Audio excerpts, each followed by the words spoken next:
Mi nombre es Aubrey, y a pesar de años de pretender que la distancia no me molestaba, todavía entré en esta reciente Navidad con la débil esperanza de que tal vez las cosas pudieran desarrollarse de manera diferente a todas las festividades anteriores. Me decía a mí mismo que a veces las familias te sorprenden, que la gente puede cambiar y que tal vez finalmente me sentiría más que una ocurrencia tardía. Esa esperanza se desvaneció casi inmediatamente después de que entré en la vieja casa, porque la dinámica familiar se instaló. En el momento en que las conversaciones fluían a mi alrededor en lugar de hacia mí, nadie tenía que decir nada desagradable para que yo lo sintiera. El silencio entre interacciones tenía un peso que conocía desde hacía mucho tiempo, el tipo de silencio que se vuelve más pesado cuando intentas ignorarlo. El intercambio de regalos no hizo más que agudizar lo que ya era obvio. Mi hermano recibió un paquete de vacaciones completo a Hawái con itinerarios impresos y reservas prepagas cuidadosamente guardadas dentro del sobre, el tipo de regalo elegido con intención y entusiasmo. Mi hermana abrió una caja de terciopelo que contenía un Rolex nuevo, con la etiqueta con el precio original asomando por debajo del cojín, como si el valor fuera parte del mensaje que querían hacerle oír. Su risa llenó la habitación con una energía que nunca pareció alcanzarme. Cuando llegó mi turno, lo único que me entregaron fue una pequeña bolsa de papel que contenía un billete de lotería de $2, acompañado del comentario casual de mi padre: «Buena suerte».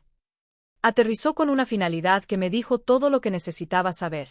Lo que ninguno de nosotros se dio cuenta esa noche fue que, una semana después, el significado de ese momento cambiaría más allá de lo que pudieran haber predicho. Si quieres escuchar la verdad detrás de todo lo que siguió, asegúrate de seguirnos o suscribirte para no perderte nunca el resto de esta historia. Los días previos a la Navidad siempre despertaban en mí una pequeña esperanza, una esperanza que tenía más peso del que jamás me atrevía a admitir. Traté de convencerme de que la preparación podría marcar un tono diferente este año. Así que pasé la tarde envolviendo regalos sencillos con más cuidado del que probablemente merecían los objetos que contenían. Cada cinta, cada esquina doblada y cada etiqueta con una nota escrita a mano parecía mi intento de crear un sentido de unidad, incluso si yo seguía siendo la única persona que lo intentaba. Llegué a la antigua casa de mis padres con aquellos pequeños paquetes en una bolsa reutilizable y con la determinación de mantener un ambiente ligero, porque entrar en ese lugar siempre había requerido más esfuerzo emocional del que deseaba. Mamá me saludó con una sonrisa educada que se desvaneció casi tan rápido como apareció. Ella tomó los regalos de mi mano y los colocó en el extremo más alejado de la mesa con una eficiencia silenciosa que no dejó lugar a la conversación. Papá asintió desde el otro lado de la sala de estar sin cambiar su atención, y la distancia entre nosotros se sintió inconfundiblemente familiar. Su falta de calidez apretó algo en mi pecho. Aún así, traté de respirar a pesar de la incomodidad y concentrarme en el motivo por el que había venido. Pronto el pasillo se llenó del sonido de la llegada de mi hermano. Mi hermano Brandon entró con una expresión que sugería que llevaba la festividad en lugar de simplemente asistir a ella, y su saludo hacia mí tenía una cortesía mesurada que rayaba en la superioridad. Le ofrecí un pequeño libro envuelto que había elegido después de recordar una conversación que tuvimos meses antes, pero lo aceptó con un murmullo neutral que me hizo preguntarme por qué había intentado aferrarme a ese recuerdo. Unos minutos después, otra voz llenó la puerta de la cocina. Pertenecía a mi hermana Lidia. Su primer comentario me llegó antes de que entrara por completo. Una observación hecha con naturalidad sobre cómo pensaba que yo podría haber llegado antes para ayudar, aunque su tono sugería que nunca esperó que yo fuera capaz de ofrecerle ayuda significativa. Dejé pasar el comentario porque responder solo crearía la tensión que ella parecía disfrutar provocando. Le entregué un pequeño set de cuidado de la piel que había elegido con cuidado, y ella lo miró lo suficiente para decir que esperaba que me acordara de incluir un recibo de regalo. Sus palabras tenían un tono que no se molestó en suavizar.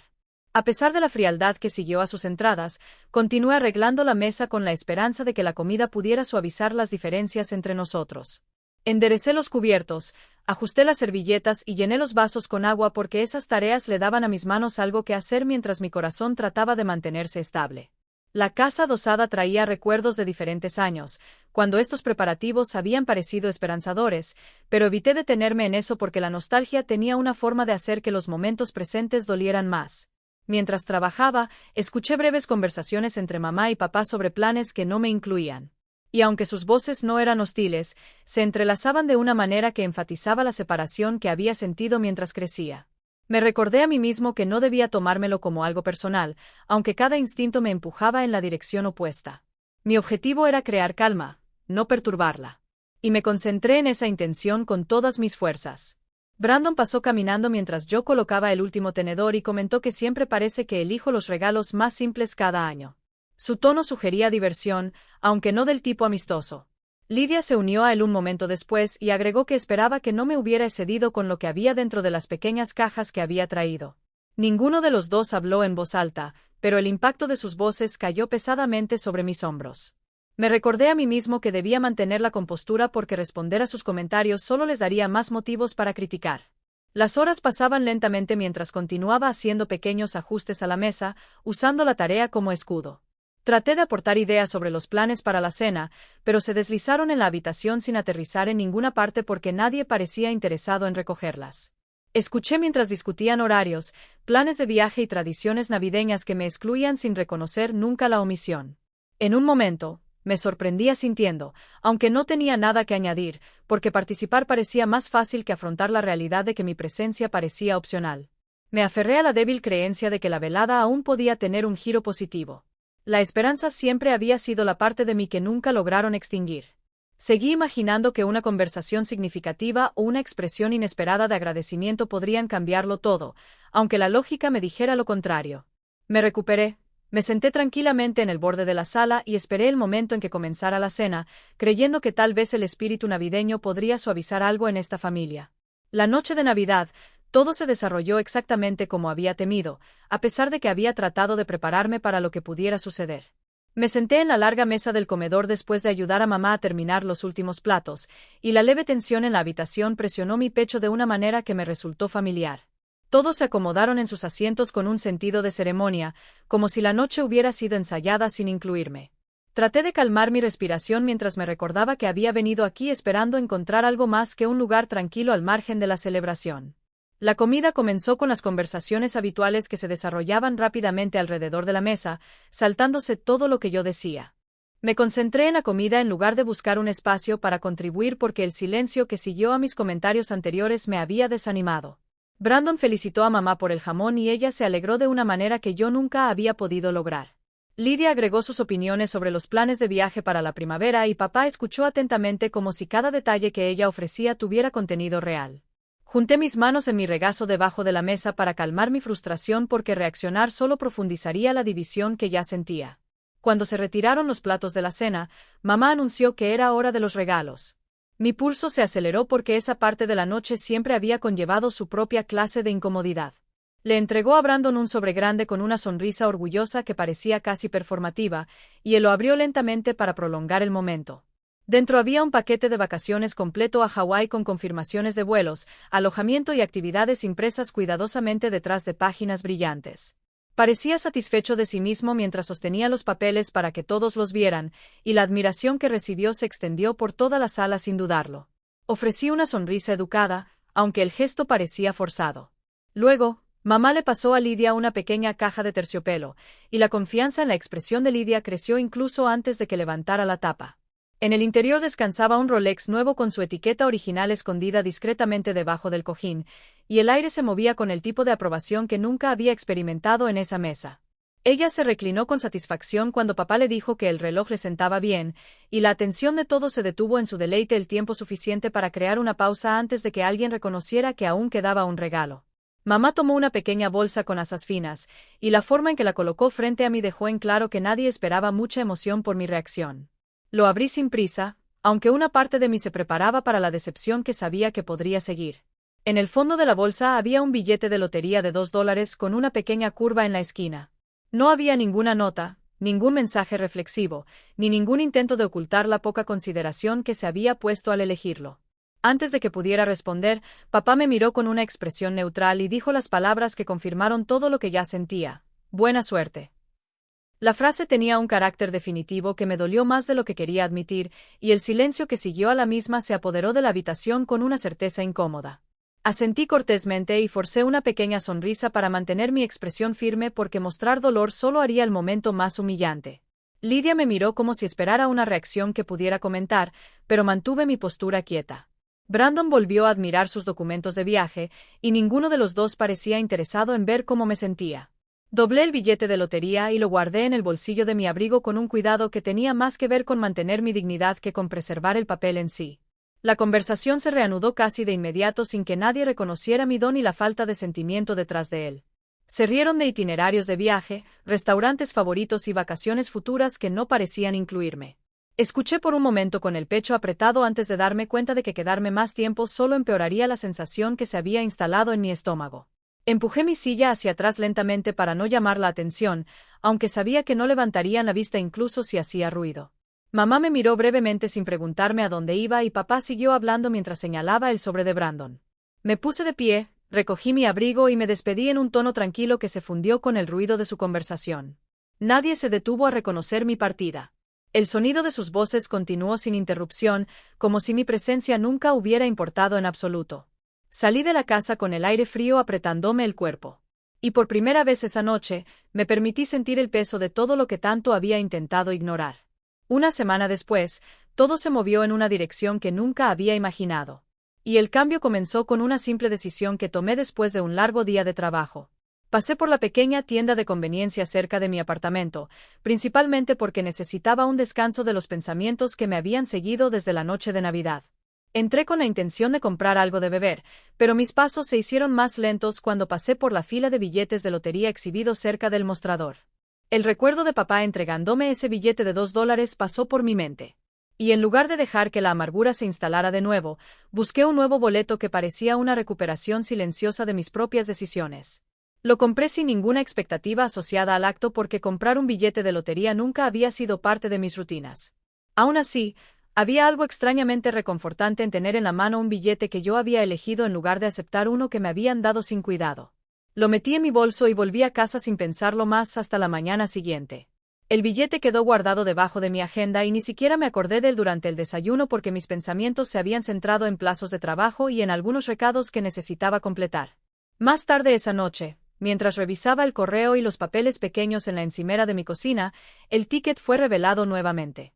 Hice una pausa lo suficiente para comprobar los números, con la suposición poco entusiasta de que no serían más que unos pocos segundos de distracción. Mientras comparaba la secuencia de mi boleto con los números ganadores que figuraban en línea, sentí una extraña quietud entrar en mi cuerpo. Cada número alineado con perfecta precisión. Leí la confirmación 2 veces antes de procesar por completo que el gran premio era de $15 millones escritos en su totalidad. La comprensión se extendió lentamente como calor, llegando a lugares dentro de mí que habían estado fríos durante años. Me senté en mi mesa durante varios minutos sin moverme porque el cambio en mis circunstancias parecía casi irreal. Mi respiración se estabilizó solo después de repetir los números en voz alta, cada uno negándose a cambiar sin importar cuántas veces los confirmara. Había ganado algo mucho más allá de lo que jamás había imaginado. Sin embargo, mi primer impulso no fue celebrar. En lugar de eso, coloqué el billete dentro de una carpeta y lo escondí en un cajón cerrado con llave porque proteger la verdad me parecía más importante que reaccionar ante ella. Necesitaba tiempo para comprender lo que esto significaba para mi vida y las opciones que me esperaban. Y también necesitaba silencio mientras mis pensamientos se aclaraban. Al día siguiente, me comuniqué con la oficina de Lotería Estatal, confirmé directamente la victoria y programé los pasos necesarios para reclamar el premio. El representante me guió a través de cada instrucción con una profesionalidad tranquila que me ayudó a mantener los pies en la tierra mientras navegaba por algo que fácilmente podría haberme abrumado. Seguí todas las instrucciones, protegiendo cuidadosamente los documentos y planeando cómo mantener protegida esta parte de mi vida hasta que decidiera quién necesitaba saberlo. El peso del secreto era pesado, pero también era extrañamente empoderante sostener algo que solo me pertenecía a mí. Mientras tanto, mi familia no tenía idea de lo que había sucedido. No se habían comunicado conmigo desde la noche en que dejé la casa, y el silencio entre nosotros confirmó lo poco que notaron mi ausencia. Yo sabía que ellos creían que su boleto de $2 había ido a parar a mi bolsillo, y una parte de mí sospechaba que si surgía alguna noticia sobre un ganador en nuestro estado, ellos podrían asumir que ellos habían jugado un papel en eso. Subestimé lo rápido que esa suposición se arraigaría. 3 días después de confirmar el premio, recibí un mensaje de mamá que contenía un nivel de entusiasmo inusual. Ella me preguntó si había revisado el boleto que me dieron y siguió la pregunta con una larga explicación sobre un rumor que circulaba en línea de que alguien en nuestra región había ganado. Su repentino interés se sintió abrupto después de la indiferencia que había mostrado durante la cena de Navidad, y sentí la dirección en la que ya se estaban moviendo sus pensamientos. Respondí brevemente, diciendo que había estado ocupado y lo dejé así. A la mañana siguiente, Lidia envió un mensaje con un tono que rayaba en la gran anticipación. Ella me preguntó si había mirado los números, seguido de un comentario sugiriendo que sería fantástico para la familia si el billete ganador fuera el que me habían dado. Brandon siguió poco después con un mensaje propio, y sus palabras implicaban que veía el premio potencial como algo que naturalmente pertenecía a todos ellos. Su repentino esfuerzo por contactarme reveló con qué rapidez cambiaron sus prioridades cuando percibieron una oportunidad. Al final del día, sus mensajes cambiaron de esperanzadores a insistentes. Mamá me preguntó si había entregado el billete. Papá quería saber si planeaba compartir la bendición. Lidia insinuó que quedarme con el premio sería egoísta después de todo lo que supuestamente habían hecho. Brandon envió un mensaje final sugiriendo que lo correcto sería dividir el dinero equitativamente entre la familia, y la presión detrás de sus palabras se hizo más aguda con cada oración. Todos creyeron que el billete ganador era el que me habían entregado tan casualmente. Ninguno de ellos consideró que yo podría haber comprado mi propio boleto, o que la verdad podría ser completamente diferente de la suposición que más les beneficiaba. A medida que sus mensajes seguían llegando, me di cuenta de que la paz que sentía cuando salí de su casa en Navidad había sido reemplazada por un nuevo tipo de tensión. Sin embargo, esta vez sostuve algo que ellos no podían controlar. El billete ganador fue solo mío, y la decisión sobre lo que vendría después era exclusivamente mía. La mañana siguiente llegó con una tensión que se apoderó de mí incluso antes de abrir los ojos, como si el mundo entero hubiera cambiado silenciosamente mientras dormía. Había esperado cierta confusión por parte de mi familia una vez que supieran que el boleto ganador era mío, pero no había imaginado lo rápido que cambiaría el tono de todo. Mi teléfono vibró varias veces antes de que pudiera tomarlo. Y el primer mensaje que me llamó la atención fue un correo electrónico de Lidia, cuyo nombre apareció en la pantalla con un asunto escrito completamente en mayúsculas. Sabía que ella se estaba preparando para enfrentarme mucho antes de que lo abriera. Aún así, la longitud del mensaje todavía me sorprendió. Ella cuestionó todo, desde mi honestidad hasta mi sentido de responsabilidad, insistiendo en que el dinero estaba destinado a ayudar a toda la familia. Ella escribió que yo debería sentirme agradecida por la oportunidad de finalmente contribuir con algo significativo, que revelara más sobre su visión de mí de lo que ella tal vez pretendía. Aunque su tono estaba cubierto de cortesía, la acusación subyacente parecía inconfundible, y le costó esfuerzo leer cada línea sin reaccionar. Antes de que pudiera responder, apareció una notificación de una plataforma social. Brandon había publicado un mensaje vago pero directo sobre la lealtad dentro de las familias, y varios de sus amigos lo comentaron con respuestas comprensivas. No había mencionado mi nombre, pero cualquiera que nos conociera reconocería la implicación. Me pareció profundamente injusto porque él nunca había mostrado un ápice de interés en mi vida hasta que hubo algo que exigirle. La decisión de involucrar al público en lugar de hablarme directamente me pareció calculada, casi como si quisiera darle forma a la narrativa antes de que yo tuviera la oportunidad de hablar por mí mismo. Mi teléfono sonó mientras todavía estaba leyendo los comentarios bajo su publicación. Era mamá llamando y pude oír el temblor en su voz en el momento en que respondí.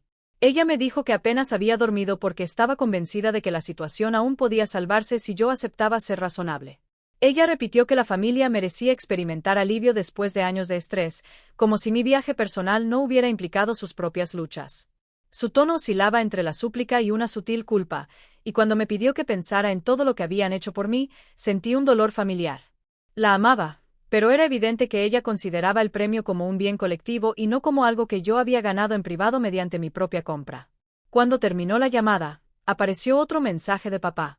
Su texto no contenía ni suavidad ni vacilación. Escribió que manejar una gran suma de manera inapropiada podría crear problemas para todos y enfatizó que compartir evitaría tensiones innecesarias. Aunque no mencionó las consecuencias directamente, la implicación permanecía detrás de cada palabra. El cambio de actitud me pareció abrupto, casi transaccional, y me di cuenta de que esperaba que se diera simplemente porque él había hablado primero. A medida que aumentaba la presión, oí que alguien golpeaba mi puerta principal. Casi esperaba que alguno de los miembros de mi familia llegara sin avisar, pero cuando abrí la puerta, Julia estaba allí con una bolsa de pasteles tibios y una expresión firme. Ella había sido mi mejor amiga durante años y había aprendido a sentir cuando algo me pesaba. La dejé entrar y ella escuchó mientras le explicaba cada mensaje, cada acusación y cada suposición que había caído sobre mí desde la mañana. Su presencia me hizo conectar con la tierra de una manera que ninguna otra cosa podría haberlo hecho, porque trató la situación con sinceridad en lugar de con derecho a todo. Ella me recordó que el boleto que compré me pertenecía completamente y que la reacción de mi familia reflejaba sus expectativas, no un fracaso de mi parte.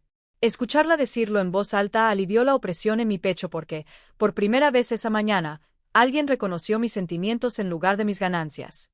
Después de que ella se fue, me senté solo por un largo momento para recomponerme y luego escribí un solo mensaje en el hilo del grupo familiar. Le expliqué que el billete ganador no era el que habían puesto en mi bolsa de regalo la noche de Navidad. Aclaré que el premio provenía del boleto que había comprado de forma independiente en una tienda de conveniencia cerca de mi casa. No agredí a nadie ni me defendí con insultos. Expresé los hechos con claridad porque entendí que la verdad no necesitaba ningún adorno. Cuando presioné enviar, sabía que la reacción sería rápida. Pero también sabía que mi decisión tenía que tomarse con claridad. Después dejé mi teléfono a un lado y dejé que el silencio de la habitación me rodeara. Por primera vez desde el sorteo, sentí un sentimiento de propiedad, no solo sobre el premio, sino sobre la dirección de mi vida. Comprendí que la tormenta que se estaba gestando a mi alrededor no tenía que ver con la justicia, sino con las expectativas depositadas en mí mucho antes de tener un billete ganador. 3 semanas después, llegó la fecha del juicio con un peso que se apoderó de mí desde el momento en que entré al edificio. La realidad de la demanda finalmente se sintió tangible porque mi familia había decidido llevar este conflicto lo más lejos posible. Habían contratado a un abogado privado cuya reputación se centraba en litigios agresivos, lo que me demostró lo decididos que estaban a reclamar la propiedad de algo que nunca les había pertenecido. Su disposición a invertir en una lucha legal dejó en claro que me veía no como una hija sino como un recurso. Creían que tenían derecho al control. Y ese pensamiento se apoderó de mí como una fría comprensión que ya no podía evitar. Conocí a mi abogado, Marcus Hall, cerca de la entrada de la sala del tribunal. Fue la primera vez que se presentó formalmente fuera de nuestras consultas telefónicas anteriores, y transmitió una confianza serena que me tranquilizó antes de entrar. Marcus repasó el resumen de nuestra evidencia en voz baja, enfatizando que los hechos estaban de mi lado porque el boleto ganador había sido comprado por mí sin ninguna participación de mi familia. Me aseguró que la claridad del cronograma y la prueba registrada de la tienda de conveniencia desmantelarían cualquier reclamo hecho en mi contra. Mantuvo un tono mesurado mientras explicaba que la audiencia probablemente avanzaría rápidamente una vez que el juez viera la documentación. El empleado llamó al caso y avanzamos mientras mis padres evitaban el contacto visual. Brandon se sentó con los brazos cruzados y Lydia le susurró algo sin reconocer mi presencia.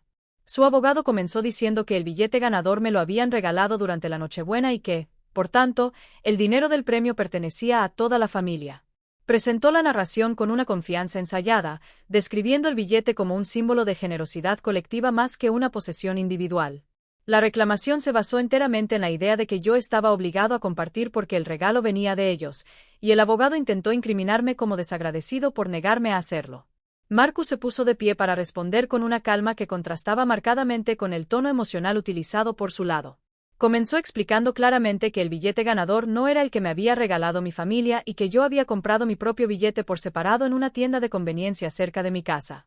Presentó el recibo con fecha y hora, el registro de pago correspondiente y una solicitud para permitir al tribunal ver las imágenes de la cámara de seguridad de la tienda.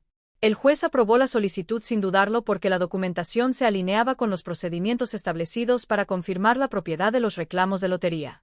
El video se reprodujo en un monitor cerca del frente y me mostró entrando a la tienda, seleccionando un boleto y pagándolo.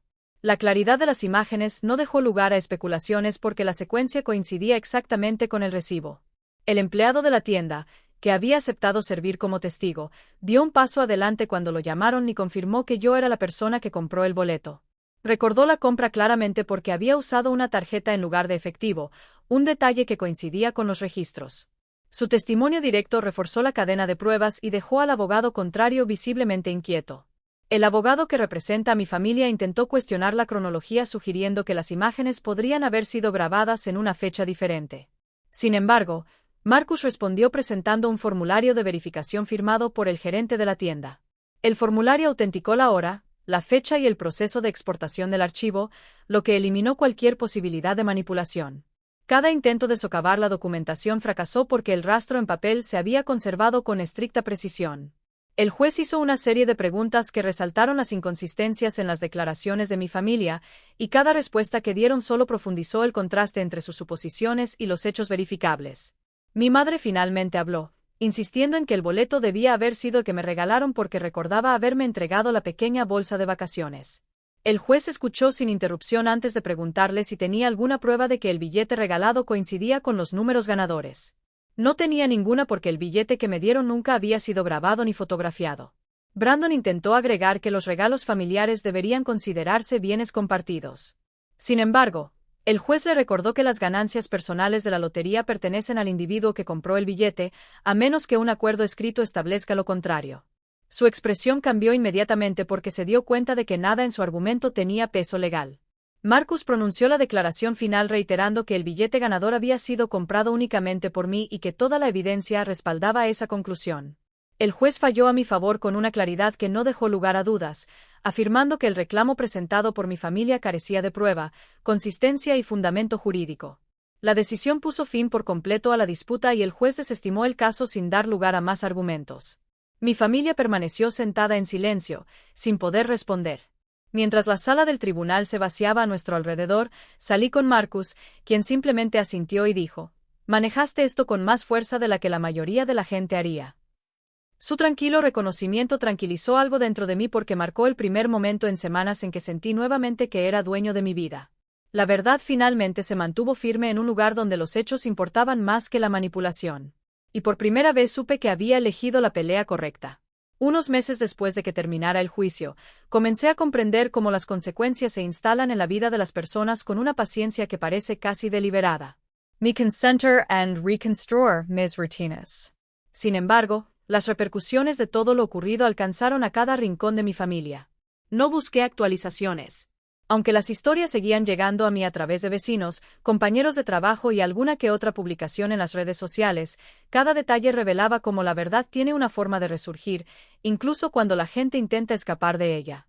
Mamá siempre se había sentido orgullosa de ser a quien los demás consultaban para pedir consejos sobre etiqueta, eventos comunitarios o conflictos familiares. Su reputación era un pequeño reino que ella guardaba cuidadosamente. Pero las consecuencias de la demanda cambiaron la imagen que ella proyectó durante años. Las personas que antes le sonreían con admiración comenzaron a alejarse con fría cortesía. La comunidad que ella creía controlar ya no la veía como víctima de una hija ingrata. Vieron a una mujer que intentó tomar lo que no era suyo y que enfrentó las consecuencias de ser expuesta. Ella intentó generar simpatía contando versiones parciales de la historia. Sin embargo, cada intento parecía alejar a más personas porque nadie podía entender por qué ella había intensificado las cosas hasta ese punto. Papá se enfrentó a un resultado que parecía igualmente pesado. Le gustaba hablar con una confianza que rayaba en la arrogancia, especialmente cuando se hablaba de dinero o de responsabilidad. En el momento en que la verdad salió a la luz en el tribunal, la autoridad que creía haber construido se derrumbó más rápido de lo esperado. La gente dejó de buscar su opinión sobre decisiones financieras o cuestiones del vecindario. Incluso colegas que alguna vez admiraron su personalidad asertiva comenzaron a cuestionar los valores que defendía. Escuché de un exvecino que evitaba las reuniones públicas porque los susurros hacían que quedarse fuera insoportable. No celebré su malestar, aunque reconocí que este era consecuencia de decisiones que tomó con plena conciencia. Brandon había estado buscando un ascenso en el trabajo y el momento de la demanda coincidió con su periodo de evaluación. Cuando su manager descubrió los detalles del caso, la percepción del juicio de Brandon cambió. Su intento de exigir una parte de dinero que nunca fue suyo no reflejó responsabilidad ni liderazgo. Por lo que supe, su supervisor lo consideraba poco confiable en momentos que exigían decisiones maduras. El ascenso recayó en otra persona y Brandon se tomó una licencia temporal poco después. No sé si él entendía cuán estrechamente ligadas estaban las repercusiones a sus acciones, pero su frustración era notoria, incluso a través de publicaciones en las redes sociales llenas de quejas vagas. Lydia experimentó un ajuste de cuentas que afectó profundamente su círculo social. Sus amigos valoraban la generosidad, la integridad y la lealtad, cualidades que ella alguna vez pretendió defender. Cuando se enteraron de que ella había participado en una demanda contra su propia hermana por un boleto que nunca compró, su confianza se disolvió. Las invitaciones dejaron de llegar y su amiga más cercana dejó de seguirla públicamente. Escuché que intentó justificar su comportamiento insistiendo que solo quería justicia, aunque nadie aceptó la explicación. Había pasado años creando una imagen de sofisticación y empatía. Sin embargo, un proceso judicial desvaneció esa imagen más rápido de lo que ella esperaba. Mientras tanto, elegí un camino diferente. Alquilé un pequeño apartamento al otro lado de la ciudad, no porque quisiera distancia de ellos, sino porque quería cercanía conmigo mismo. Las mañanas tranquilas me ayudaron a pensar con claridad y la ausencia de tensión constante permitió que mi respiración volviera a sentirse natural. Llené mi tiempo con trabajo, cocina y pequeñas rutinas que me dieron un sentido de propiedad sobre mi vida. De vez en cuando, Marcus me preguntaba cómo estaba para asegurarse de que todo lo relacionado con el asentamiento permaneciera estable, mientras que Julia seguía siendo la amiga constante que siempre había sido. La sencillez de ese apoyo me fortaleció más que cualquier disculpa que mi familia pudiera haber ofrecido. Ya no mantuve contacto con ellos. El silencio no fue un acto de venganza, sino la aceptación de que la conexión no puede sobrevivir sin respeto. Dejé de esperar remordimientos o explicaciones. En cambio, dejé que la distancia se convirtiera en un límite que protegiera tanto mi paz como mi futuro. Soltar no surgió de la ira. Surgió de un reconocimiento silencioso de que había estado tratando de mantener unida a una familia que valoraba la propiedad más que el amor. La libertad que sentí después se convirtió en un recordatorio de que la curación a veces comienza en el momento en que dejamos de forzarnos a quedarnos donde no somos valorados. Con el paso del tiempo, aprendí que el dolor no solo viene por perder personas. A veces se trata de perder la versión de la familia que deseabas que existiera. Me permití reconocer ese anhelo sin dejar que me definiera. Me di cuenta de que elegirme a mí misma no era un acto de traición, sino un acto de supervivencia. Acepté la claridad que llegó con la independencia y me apoyé en la paz que se formó cuando ya no me disculpé por proteger mi bienestar. Comencé a confiar nuevamente en mis propias decisiones. Y poco a poco, construí una vida definida por la elección más que por la obligación. Mirando hacia atrás ahora, entiendo la lección que más necesitaba. No puedes obligar a las personas a que te traten con cuidado, y no puedes sanar en un entorno que prospera gracias al control. La verdadera seguridad crece cuando respetas tus límites y te niegas a achicarte para que los demás se sientan cómodos. Aprendí que el amor sin respeto no es amor y que la lealtad sin reciprocidad se convierte en una forma silenciosa de autoabandono. Alejarme se convirtió en mi primer acto real de fortaleza, y el alivio que siguió confirmó que había esperado demasiado tiempo para elegirme a mí mismo. Gracias por acompañarme en esta historia. Tu presencia significa más de lo que sabes, especialmente porque estos momentos son más fáciles de afrontar cuando alguien escucha sin juzgar. Espero que mi experiencia anime a cualquiera que se sienta invisible a confiar en su valor y sus límites. Si esta historia resuena contigo, te agradecería que compartieras tus pensamientos. Tus reflexiones ayudan a otros a sentirse menos solos y las leeré con sinceridad.